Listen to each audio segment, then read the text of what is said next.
के करा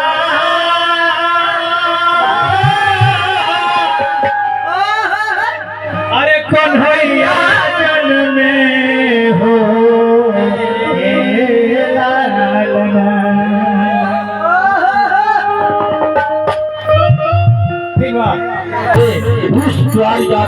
वो है कि वृंदावन में सभी जनता को दिल को मोह करके और उसके नागरिकों को आशीर्वाद दे करके और कृष्ण के रूप में वहाँ के धरतियों को पवित्र करके और द्वारकाधीश में जा करके जो वही ब्रिजमोहन आज श्री कृष्ण के रूप में आकर के इस ब्रिज नगरी में इस प्रदर्शन में सभी भक्तों को है कि अपने कला से प्रदर्शित कर करके और सभी को जीवन को आनंद दे करके मोह लिए हैं।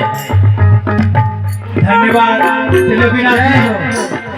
तीनों लोग के मालिक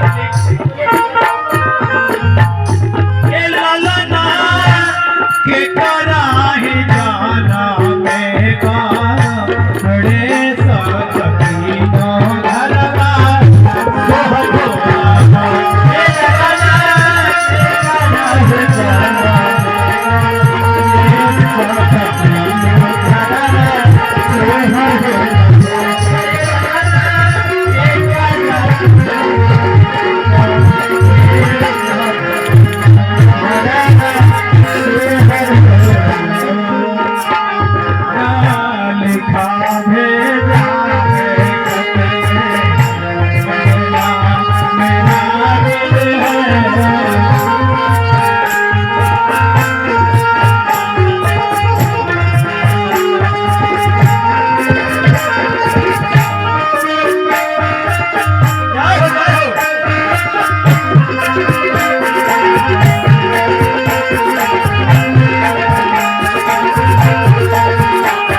अवतार भाई घर में खुशियां भाई।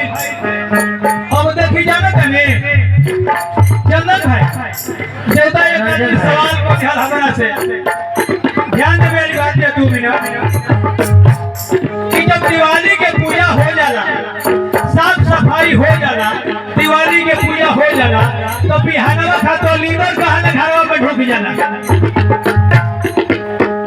सुनने वाली बात है समझने वाली बात है जी जी। जब दिवाली के सब घर पेंट हो गई साफ सफाई हो गई और जब लक्ष्मी जी के हमने के वास कर देनी जा पूजा पाठ कर देनी जा तो बिहानवा खाता लीडर कहां से ढुक जा। इहो समझने वाली बात है।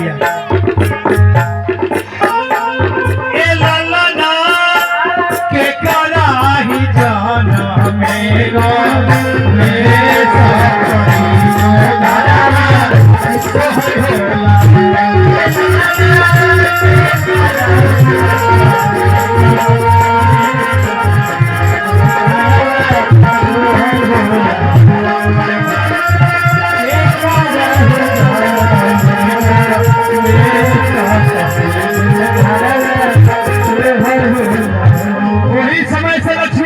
अयोध्या नगरी से कहे कि हमारे बात ही है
भाई कौशल्या के घर से।